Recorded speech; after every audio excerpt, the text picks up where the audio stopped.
doing bad things to people, but it's also very dangerous for us to just, men and women, be on opposite teams. We're humans. Right. We're supposed to be nice to each other. It goes back to what we were talking about earlier.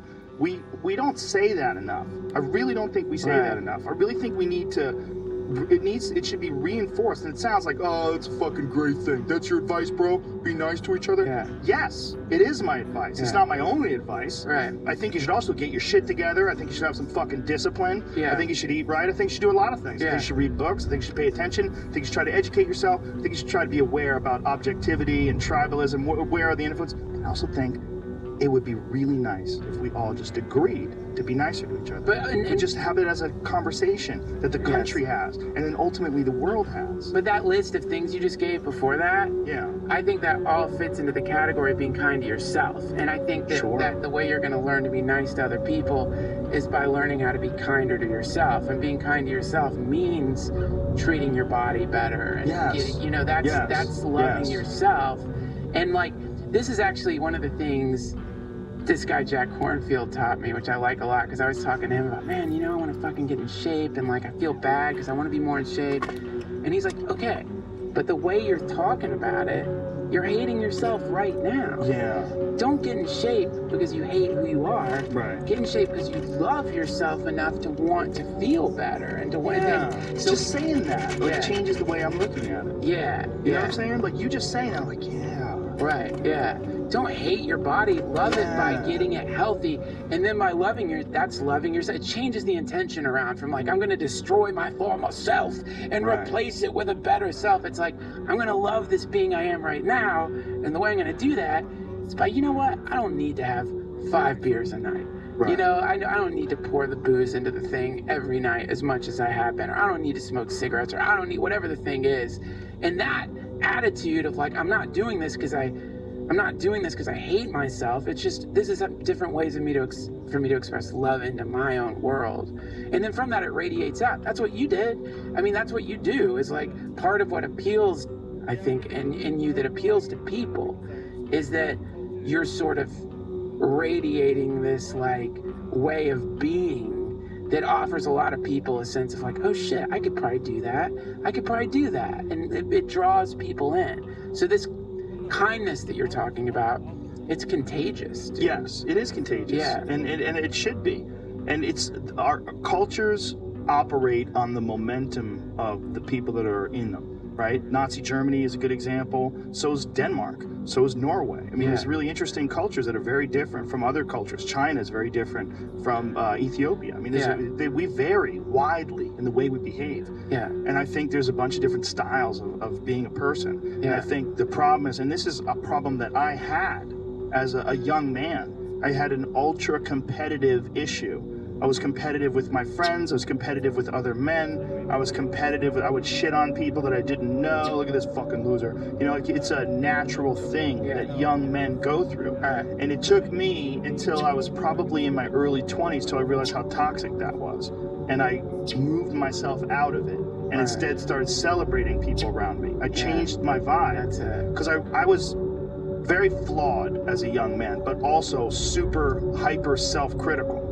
So my hyper self-critical, like I always wanted to be a better version of myself, and I wouldn't do it the right way. Like, it was Jack Kornfield's idea? Who's Jack Kornfield? Jack Kornfield's idea. I didn't do it the right way. I didn't do it his way. I did it the way that a barely educated 21-year-old man who's mostly just read books on combat sports and fighting philosophy and psychology. I had a very limited amount of information in my head, but I realized there were some flaws in the way I was thinking. And I realized I was spending all this energy getting mad at people that I didn't know, hating people that had things that I didn't have. And I realized, I was sitting around thinking about this once, and it was as I was becoming more successful as a martial artist. I was realizing that one of the things that was holding me back before was my mind. And it wasn't just my physical talent and my skills, which also got better, but it was also that I had a better way of approaching competition than I had when I was younger, because I didn't carry as much anxiety. I was still anxious, but less anxiety because I was more at peace with being around all these different people. Instead of like, fuck this guy, who's this fucking guy? I changed my strategy, and I changed who I am. And then as I got into comedy, I was alleviated by the actual real threat of competition, which greatly relaxed me. Right. It was a giant weight lifted off my back, Sure. but I carried a little bit of that in the early days of stand-up.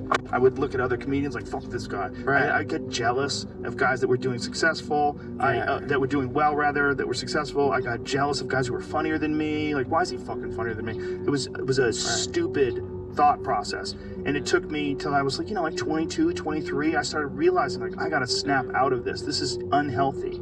Like, I'm wasting this energy where I should be concentrating on positive things. Yeah. So I started supporting my friends. I started being like a more complimentary person. I went out of my way to just be nicer to people. Be nicer to people, not because they could do something for me, just to be nice. Like, it feels good to be nice. And I just slowly cultivated a better philosophy. And it took me a while, man. It took me until I was in my 20s, till I really, like, as I was, like, getting closer to 30 is when I started really getting good at it with comedy. Like bringing comedians on the road, helping people. Yeah, that's right. Fostering other career, telling kids that were like 7 years before, behind me. Like they started out 7 years after me. I'm 7 years ahead of you. You could do this. Anybody could do this. Right. Just do it. Just do it. And if you fuck up, learn from that fuck up. Get better. This is the thing that you can do. You're a funny person. Right. You're just, all you have to do is just keep doing this. Yeah. And you already made it. Yeah. Well, this thing that you're talking about, the thing that the Ram Dass people teach me, which is invaluable and to me, and it really inspires you, is like they talk about Ram Dass's guru Neem Karoli Baba, and how when he was teaching, he never said, "Here's what this is going to do for you." Right. He was never like, "This is how it's going to help you." He was always saying, "Here's how this is going to help the people in your life." And so the moment you make that little shift where working on yourself, as it's called, is not about doing something so that you can fucking have a fucking six-pack and get laid.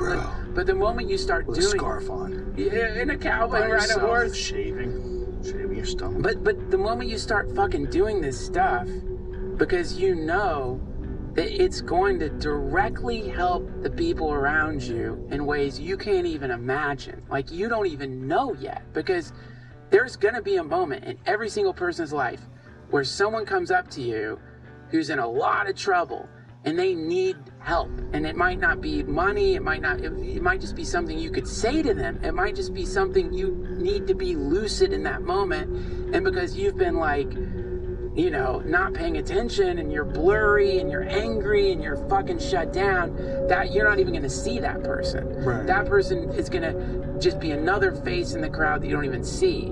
But that's the whole point, is like, this practice, your practice, it ends up helping so many fucking people. And if you want to get excited about something, at least for me, it's really, kind of difficult for me to get super excited over, like, I don't know, some kind of like thing that's like gonna give me an extra thing. It's way less exciting than to think that, like, shit, man, if I can be more calm and more connected, then the next time I'm around somebody I love and get angry, I'm not gonna hurt them, because I'm learning how to not react to my own bullshit. Right. Right. You're getting better at life.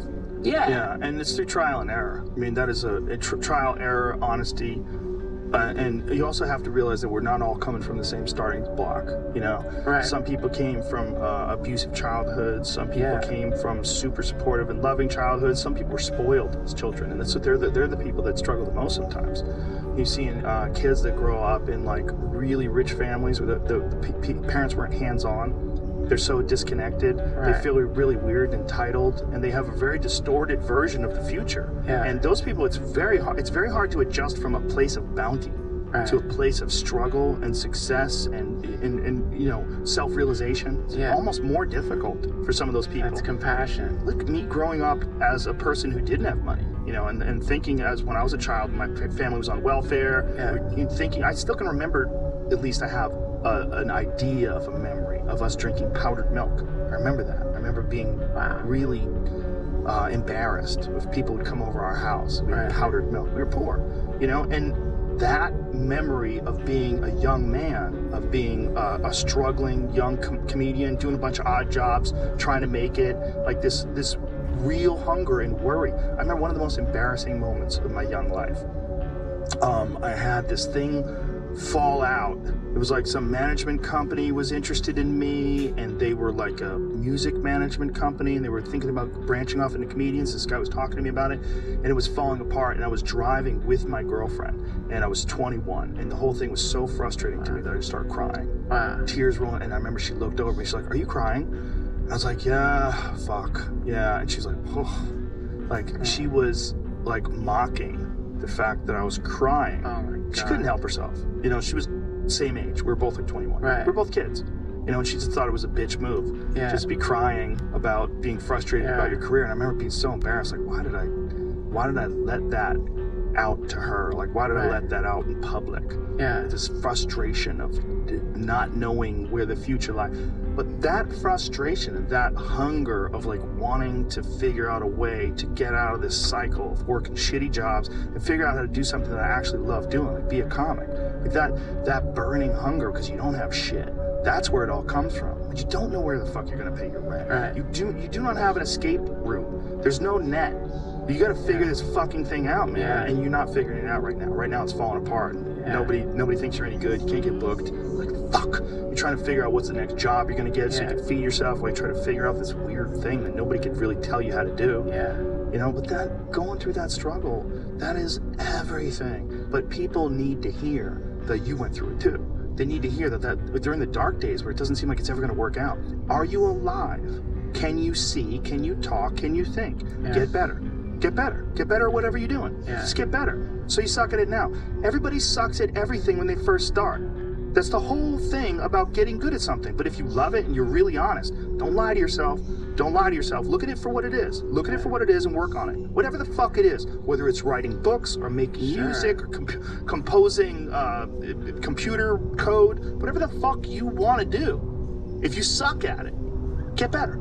Right. But look at it for what it is. Look at it for really what it is. That's one of our biggest problems. One of our biggest problems is that people have a really hard time looking at things for what they are if they're not flattering. That's right. Yeah, they want to think, oh, fuck this guy. Fuck this guy. This guy's a pussy. Now, that guy shot a fucking rocket into space with a car on it. Okay? And he did it with his mind. He figured out how to make these calculations. He figured out how to make enough money so he could shoot a car into space. If you don't respect that, he's digging tunnels under LA. They're letting him dig tunnels. There's an earthquake-ridden area. This motherfucker's digging holes in the ground. We're worried about fracking, but we're like, Elon Musk got it. He said it's not going to cause an earthquake. It's not going to cause an earthquake. We're worried about people fracking. We're not worried about Elon Musk turning our fucking city into Swiss cheese. Yeah. But you know, man, the thing is, the guy you're like creating an image of, the guy's like, fuck Elon Musk or that guy. It's real. That's real. That's me. But I was 21. Right, and you felt like fucking queer. And you felt like shit. That's the important thing. Is like that's all coming from feeling like shit. Yeah. And when you get around somebody who's acting like that, if you've looked into yourself enough to see where you feel like shit, and then you get around somebody and you realize like, oh, this person who's like being a complete fucking cunt to me right now feels like shit. Yeah. And this is I went to see the Dalai Lama in Anaheim. And dude, you're partying with Ram Dass, the Dalai Lama. Well, this was like not partying with I would love to party with the fucking Dalai Lama. I would love that. I really might nubbify my cock if I got a chance to party with the Dalai Lama. In space forever. It's another thing to talk about. I'd love to be around that guy, man. Just because like when he was like so far down in this massive place, this little guy, you could feel the energy rushing off of this guy into the room. It was tripping. Maybe. but anyway, the thing that he said that has stuck with me is he's like, one of the things he says is so simple, and it reminds me of what you're saying now, is he said, you can always be kinder. And then the other thing he said, and it sounds so simple, but really people don't realize that, you can always be kinder in any moment.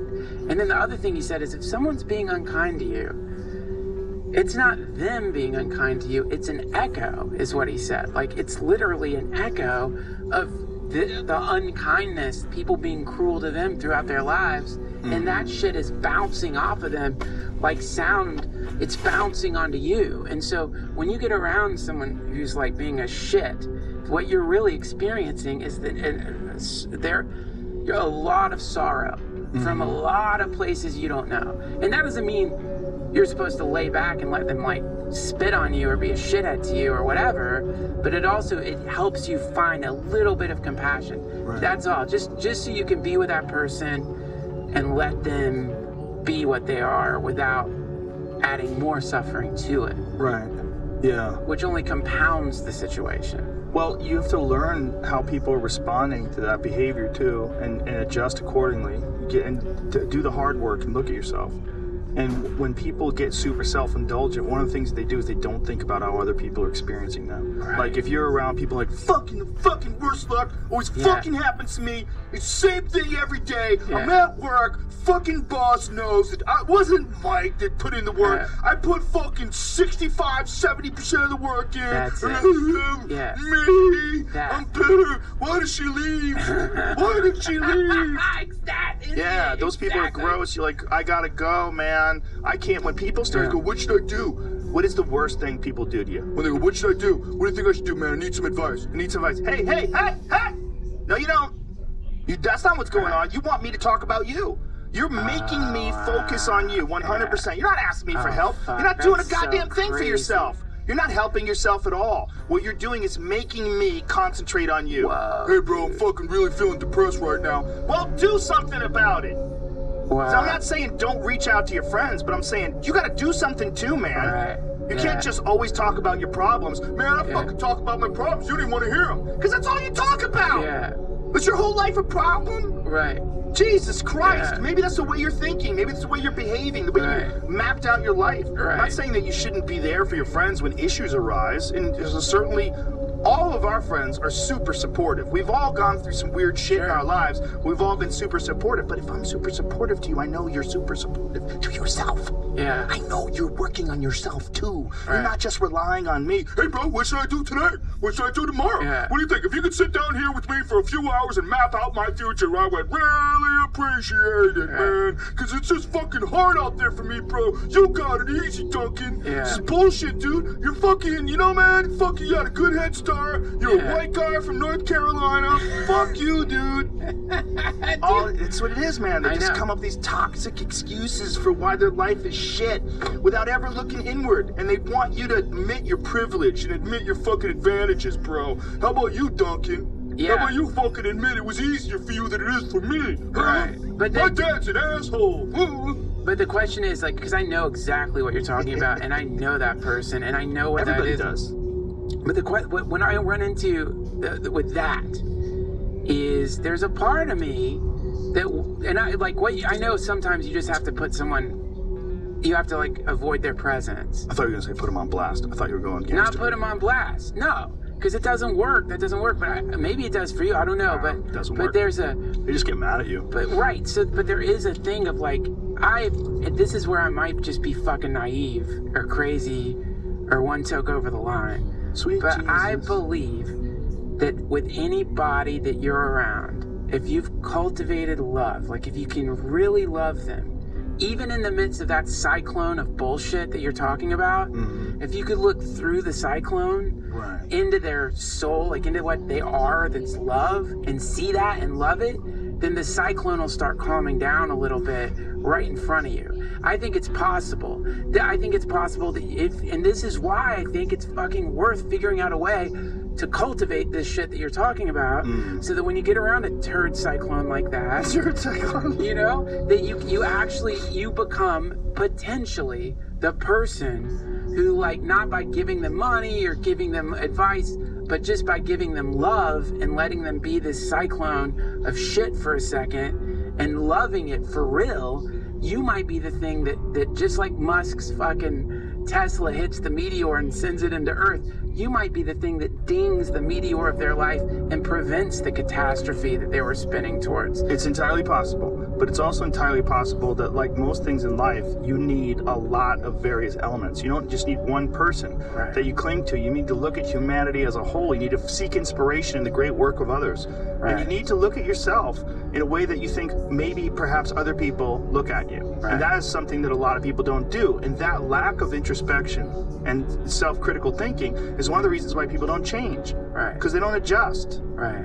Like, you're not the guy you were 10 years ago. I've known you for a long time. You're a better version. Thanks. Because you've adjusted. Yeah. I mean, not that you were bad then. I loved you back then. You were awesome. But you're a more together, more philosophical, more at ease with yourself person than you were 10, 15 years ago. Yeah. Like when we were living together.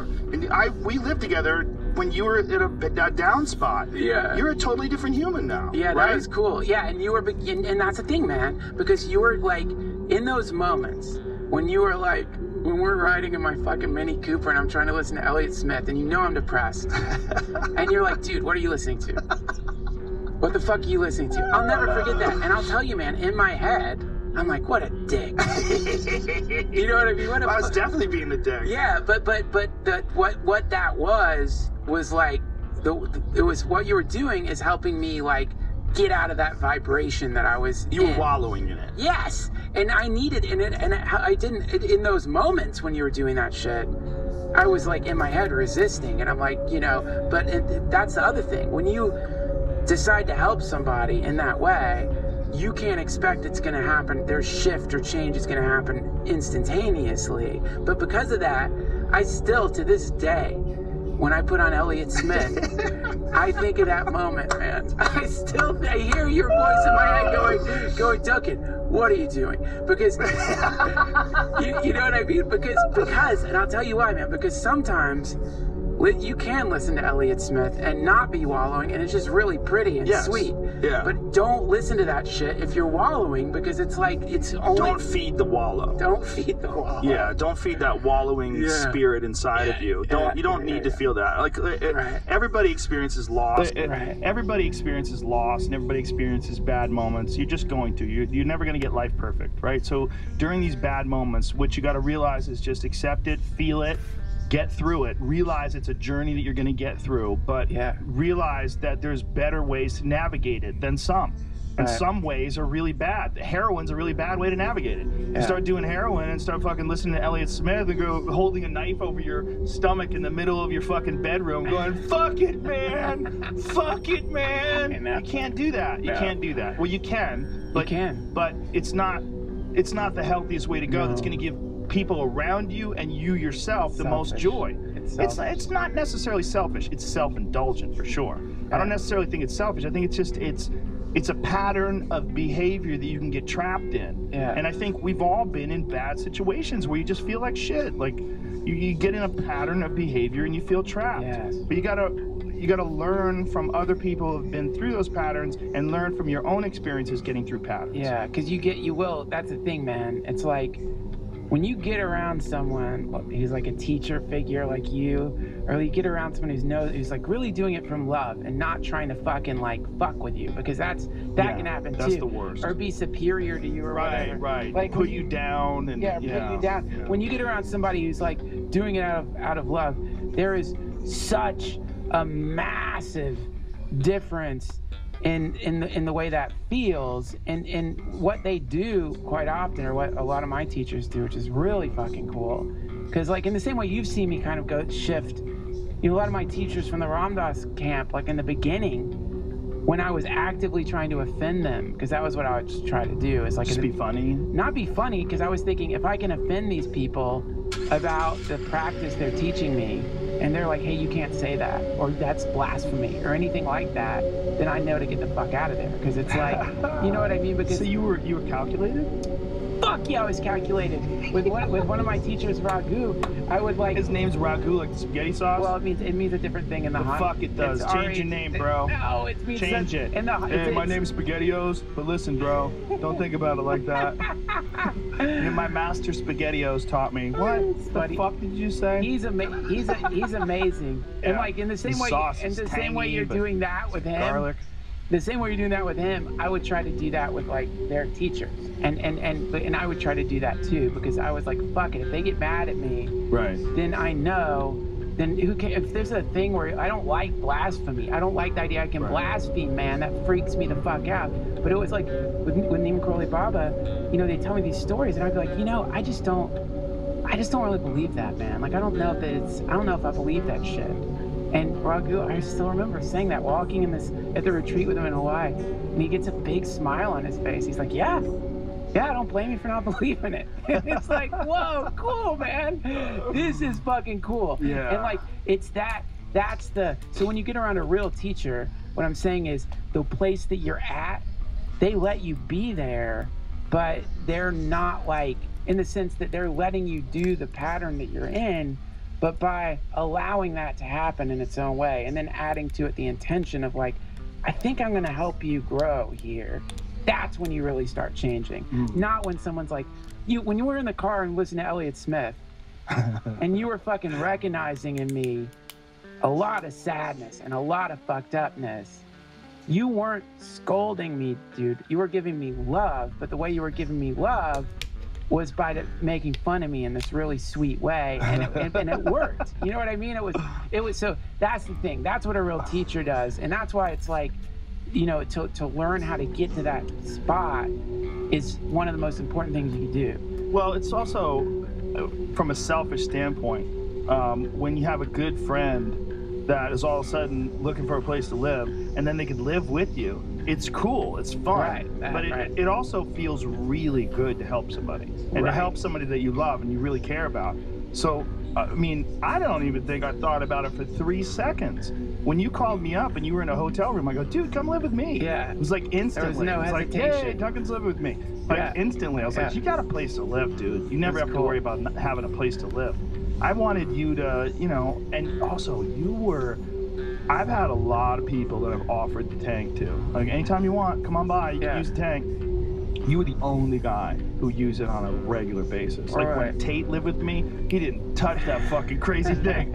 He's like, fuck this. He might have got in there once, I don't know, but that was not his style at the time, you know? But you were in there all the time, and you were writing journals and shit when you get out of there. Yeah. We would talk about it. You would talk about your inner voyage when you'd go in that tank and just think about your life and how you're you know, what you're doing and what happened and what went wrong and where you're headed to, and just look, man, the fucking stress of trying to be a professional comic, it fucks you. And you know how I know it fucks you? Because it fucks me every 2 years. Every 2 years when I abandon my act and put out a special and then have to write a whole new one, and I'm goddamn sweating just thinking about it right now. Like Tom Segura's going through that right now. Ari's going through that right now. That's the shedding of all you've got. Yeah. And then you got to start from scratch. It's fucking terrifying again. And it's the thing that makes you keep growing. It's the thing that makes you keep growing. Sure. But when you haven't had any success, like when you were in the beginning of your career and it just hadn't happened yet, you're like, you don't really believe it can happen. But once you do have it happen, then you go, oh, I see. You just got to get through that. But dude, the thing you're talking about with the comedy, it applies to everything. And